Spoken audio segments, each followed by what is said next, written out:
Good evening everybody, welcome back to the bird room, and as always thank you for watching. Before I do anything, I just want to say thank you to all the new subscribers and obviously the messages of support that we do get, whether it be through here and on Facebook. Before we get on to today's video, which is going to be about my bird room, the construction of it and things like that, just want to go through a couple of messages and comments on the YouTube channel to try and give some feedback to people that's obviously messaged or commented on them. The first message is from Nick Overad. I think I've got that name right anyway. He's talking about S76. Do you find giving S76 once a month to keep the external parasites at bay? I think what he's talking about is like your mites, red mite, northern mite. As I've said, I started to use it previously in the first, the end of the molting season last year and started of the breeding season. But then I've switched to moxidectin just because it's a lot cheaper. Does the same type of stuff, and as I said in the previous video, it smells exactly the same. So I can't really tell you 100% which one is the best because obviously I use both. But what I can say is it is a good way to prevent mite, or if you have got mite, because I think it's absolute rubbish for people just saying they've got no mite, because I think everyone's got it at some point and it's just a matter of managing it. And like I've said in some of my videos that I did in obviously the last few months, that keeping on top of it is more of a easier target to try and remedy and get rid of it 100%. I mean, like I said, SM6 and moxidectin is what I have been using as a precaution, as well as the other things, DE powder, regular cleaning out, but I don't think on its own it will eradicate any mite whatsoever. As a wormer and air sac mite, maybe. I can't judge on that because obviously I can't see into the birds, but I think it does help. I think that may be the easiest way to answer that question. So there was another comment that made me laugh a little bit. I'm not going to mention the name. It was saying basically record somewhere quietly. That isn't an option when I'm doing features on birds, and in my eyes the sound of birds singing, and especially in the breeding season when the chicks were there, the feeding of the chicks, that's what it's all about. So unfortunately I won't be recording somewhere quietly. I do it in the bird room, that's what it's about. And actually the birds are a lot quieter now, obviously coming into the molt, well into the molt now. And not just that, giving them a bit of green food, today's broccoli, does quiet them down and keeps them a bit quieter while I'm recording. But at the end of the day, it's a bird room program, so unfortunately I won't be keeping it any quieter. I'll still carry on recording in here. This question, I think his name is Okain Akbal. He says, "Hi mate, I'm just wondering if you could breed a British goldfinch with a cinnamon split goldfinch Siberian." Personally, well, you can, 100% you can, but I wouldn't. I don't think there's any need to interbreed Siberian with our British or native goldfinches. They're two different subspecies of each other, and I don't think it's really right to interbreed them, unless you just want them for as a singing bird for yourself. But if you want it for the mutation side, just stick to the Siberian goldfinches. If you want it for the song, stick to the British side. That's the way that I've always been brought up when my dad had birds, and a lot of breeders do frown upon interbreeding Siberian to British types. So you can, but I wouldn't. The last question is from Christian Stack. Thanks again, Christian, for your comment. The question was, what do you think the difference about between CD dry egg food and CD versus CD egg food, pate? I couldn't really tell you on that one because I don't use it. As a rule, when I find something that I think works, I stick to it. As a patty, I'm saying that obviously that's a bit more moist rather than the dry egg food. It's really down to personal preference. This year, for the last 2 years, I've only gone down the moist route. I have, when I've run out of egg food in the past, tried putting dry in there. The birds don't really take to it as freely as what I do find with the moist egg food. Especially when they've got chicks. If you imagine them wanting to feed the chicks, the moist egg food is easier for them to digest or put in the crop, and it's obviously moistened for when they regurgitate it into the crop of the chicks. That's my way of thinking about it. But like I said, because I don't use it, I can't really judge on that. One thing I would say though is your birds will get used to a certain type of egg food, and birds are just picky as what humans are, and they don't like to be changed that often. So if you are going to change something over, do it gradually and try and obviously mix the two together, then feed it, then wean them onto the egg food or whatever type of food you're looking to feed them long term. Anyway, that's the questions for today. They were in the comments, and thanks everyone that has commented and liked and subscribed to our videos. So what we'll move on to now is my bird room. For the new viewers out there that might just be clicking on this video, I'll give a little insight to it and speak to you about that in a bit more depth. So over the years, obviously it's over 30 years since I've been keeping birds. As a kid, when me and my brother used to have them, when my dad used to be involved with birds as well. So you can imagine over that time of growing up and moving house and things like that, I've had quite a few bird rooms, different shapes, sizes, from just outdoor aviaries to keeping everything in the shed. And what I've got now is something that works for me, so I'm not going to change it. There will be some slight changes, but not in the bird room itself, the way it's set out. So we'll start off with this shed. Like I've said before, it's 32 by 12, and I'll put some pictures up, ones that I took as I was building it, and it's quite a big shed from the outset. So firstly, it's set on a concrete base. The actual floor itself is actually sat on breeze blocks, which is about 9 inches, so it's actually off the floor again. The floor, we'll start with the base. So the floor is braced with 4x3 timbers with OSB boarding, so it's a nice solid base. Same with the outside, is the outer shell is OSB boarding, same again with 4x3 timbers. Just set at certain increments, from anything. You don't have to do it exactly like I've done it. From 12 inches to 18 inches you want your upright braces, just for stability. Now the OSB boarding is 1/2 inch thick, so it's quite thick as well, so it's quite tough.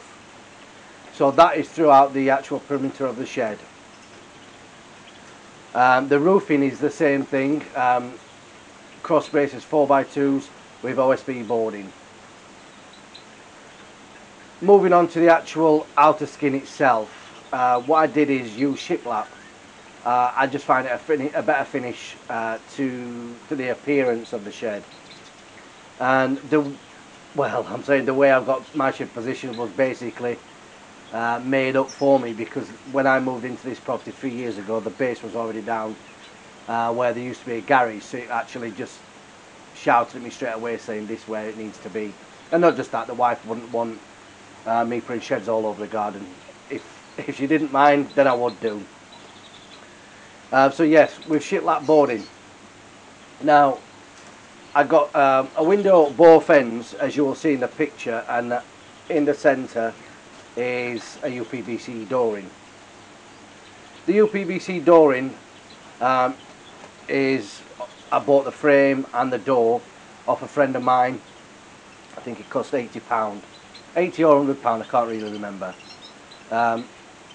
Perfect, nothing wrong with that. All I did is change the locks and just fitted it in. It was perfect. The two windows, believe it or not, same thing what I did with the sink. It cost me nothing.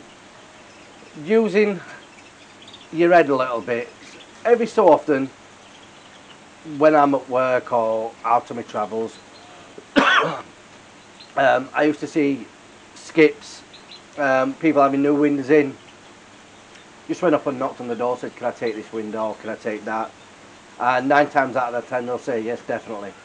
So that's what I did with these two windows, because at the end of the day it's a bird room and you don't want it costing you a fortune to do. I mean, the shed alone for me to build, I mean, my lad's done it, my lads that work for me, the actual materials were about £2,000 for the outer skin. So if you factor in cost of two windows, you're going to be getting quite an expensive bird room that way. So like I said, just use your initiative if you do see them, and you know you're going to be building a bird room at some point, and you see them, get them and store them. It's not going to cost anything to store if you put them in your back garden and use them where you want. So that was the two windows, and obviously as you can see on the picture, it's just cladded and just painted for protection. On the roofing of the shed, I did originally put plastic corrugated sheets on there. They didn't last 5 minutes. The sun, the position of where I am and the sun basically just melts them. Not melts them as in proper melting them, but it does make them buckle and bend. So what I did is change them quickly and put metal sheeting on, which a lot longer withstanding, and I don't think I'll need to change them at any time soon. Just to, obviously, it does offer more support as well. If I needed to get up on the roof and do something up there, it's a lot stronger. So like I said, all in all, for the actual shell itself, it was about £2,000 for the scale of shed that I've built. That is including the breeze box that it's sat on. Because like, as you'll see in one of the earlier pictures, that I've put on quite close increments, so there's not going to be any bowing in the floor. Quickly moving on to obviously getting the cages, what I had in them. I mean, these cages and the ones at the back, as you'll see in some of the other pictures as the video progresses. The cages what I've had must be 4 or 5 years now, and they're easily dismantled to a flat pack and then reassembled when I got in here. Early on, when I actually built the shed, it was a different setup to where it is now. But this is, like I said, over the years I've changed things to try and help the birds and get the shed to a point where it is now, so I can actually look at the birds at this side as well as have the flights on this side. So before you do that, have a think about it, rather than doing what I do, changing it and costing you more money to change it again. So before you do, obviously you're inside the shed, carefully plan it out and take a look and measure up and make sure things are going to fit where you want them to. So the cages, like I've explained, they are Geo cages. These ones in front of me, I've got a set behind it. So there's 2 blocks of these Geo cages. These are the flight cages that actually split into 3, or you can have them, as I've got in this block here, as a flight cage. So I've got 2 blocks of those. They just sit nicely up in here, and also up in here I've got a part where I did for storage. There is a reason I did this, because if a bird ever got out in my shed, last thing you want to do is have them going up there and dropping down the back of the cages, which I've had in the past. So that's a good thing to think about if you are building a shed. As you can see on the back there, that is also on hinges, so I can lift it up and use it for storage. Also, the reason behind it was so if a bird got out in here, it's not going to go behind the cage and I have to dismantle them just to get a bird out. So bear that in mind. Think about, obviously, if a bird gets out and you don't want to lose them down your back of your cage, it's a pain in the backside. So moving on to the flights, before I talk about this cage, we're talking about the corridor side, because I've got at this point a good 4 foot gap as my corridor, so I can walk either side. One thing you don't want to do in your bird shed is have everything overcrowded. I've done that, tried to squeeze everything in the past, and it doesn't make it enjoyable to actually come in and or invite your friends round to have a look, and you know, you can only get 1 or 2 in at a time. At least where I am now, I could have 5 or 6 people in here, no problem, looking at birds if they wanted to. And like I said, a clear pathway is key for me. So like I said, move on to the flights. I've got 10 flights in here, all varying from 2 foot to 3 foot, some even 4 foot, but I might be changing them because there's no point in having a 4 foot flight, 4 foot wide, that is, by 6 foot, if I'm only using them for maybe a pair of siskins or a pair of redpolls, because they don't need that space. In fact, I know Paul Meek has had better success of breeding his redpolls and siskins this year in cages, which I've done in the past, tried different options with the birds. So the main priority for the flights would be for greenfinches or hybridising pairs.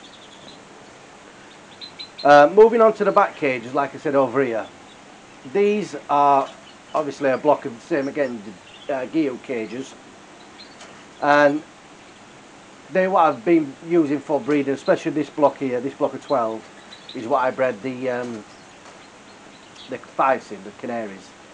Ideal size 12, no they're not, they're 50 centimetre cage front, so plenty big enough for breeding canaries in, even if you want to double them up. And the good thing is they have sliders, so you can have it as a flight cage in one if needed to be.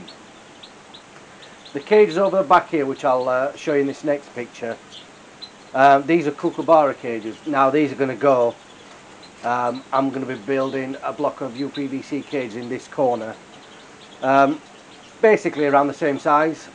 I've got to inquire about having some cage fronts made for that size first, or if I decide to use the cage fronts that we supply, purely because they were my hybridising cages or muling cages. So I've got to decide on what I'm going to do with that first. Moving to the other side of the bird room, obviously opposite to where we're recording now, is where I had some of the Norwich canaries in there. These cages, and it's where the actual the siskins bred over there. These cages will be going as well, and I'm already in the process of building some UPVC cages for over there, just for my peace of mind. I want to do them 1 metre long, so that's using 2 of the cage fronts that we have. Obviously it's a double breeder, which would equal 1 metre, but just over 1 metre.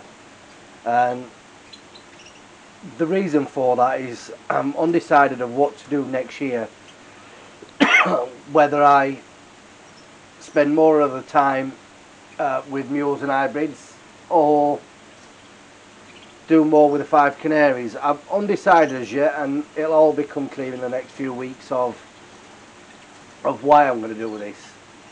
Don't want to give too much away yet, but obviously in the future episodes when Mark comes up, it'll all come out in the wash.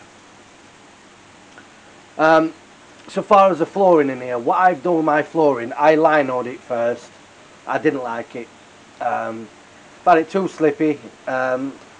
Just even in the corners where it was, seed were getting down in the corners, and I stopped. I've got an hoover in here. I've actually got 2 hoovers in here, which I used to hoover the shed out religiously, but I stopped hoovering it, just started sweeping it, and it's a bit of a pain to get these bits out of the corners where the lino was. So I decided to fit laminate flooring. Same thing basically. After, I don't know, few months, it starts to do the same type of thing, but it's staying anyway. It's a bird shed. It's not my living room. So that's that. Anyway, so that's on the floor. I've already explained the UPVC throughout all the walls and the ceiling. It's a lot brighter since I use PVC, and I have said this in the video I did previously on UPVC. I wouldn't look back. If I was to build another bird room today, I'd do it exactly the same with the UPVC cladding, because I find it brilliant. So that is basically the inside and outside shell of the bird room itself. Moving on to the electric side of things and the sink and things like that. Firstly, lighting. I've got 4 strip light tubes. They are in the picture of the type of lighting. They don't need to be on. In fact, this time of year they'll hardly be on at all, because obviously I leave the birds to the natural light. There's plenty of natural light that get into here through the windows, and with the birds in the molt, the less light that they get, the faster they come through the molt.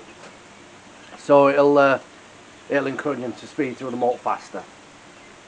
Also, I've got a dimmer system on, which is still obviously active, and I've spread that through 3 different lights.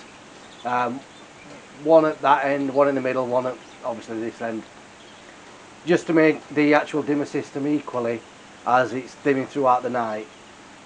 It's a Sunrise Agriculture one. I'm not sure which one it is. I think it's Sunrise 1 or something like that.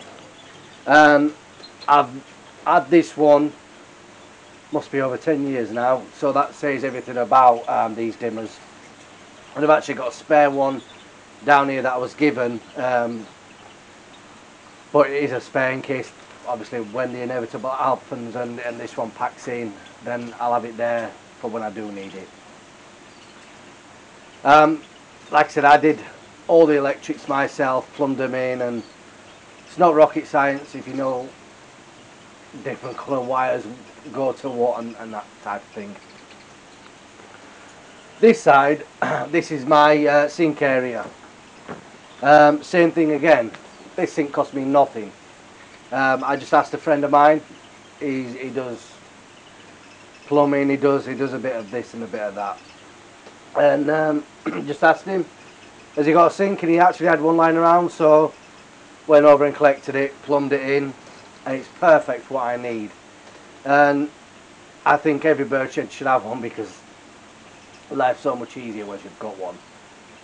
The days have gone where I have to, well, I still have to do it, but obviously for different reasons, where I had to bring these out with water and soak the seed in the tap outside, and just makes life so much simpler when you've got a sink in your shed. All your amenities are in the shed, your lights, your electric, your sink. You don't, well, actually my wife keeps telling me I can move in the shed, I've got everything in there. But yes, if you've got a sink in, it just makes everything a lot easier. But yeah, I mean, that sort of sums up what I have in the shed. I didn't mention obviously the cameras that we've got in here. I have said it in one of the earlier videos that not just for security reasons, but for my peace of mind, if I wanted to look at a bird that has had chicks or got chicks and I want to keep an eye on it, put that on, because it's motion sensitive, so as soon as she gets up to feed, it'll come straight onto my phone, and I can actually view it on there and make sure they're doing the job. So it's not just for security. But yeah, I mean, that is basically the ins and outs of my bird shed, and it works for me. That's the main thing. I think if you're going to take anything away from this, the points I would say is planning. Planning is your main thing. Plan what you want to have in there. Mistakes that I've made over the time is having to change and costing you more money to actually rectify things and change them to how you like. I mean, say for instance, all the flights that I've got down here, the wire and the cage fronts that's on them is from the previous sheds I've had, the previous flights I've had, because why keep spending money on something that costs you enough money as it is to build?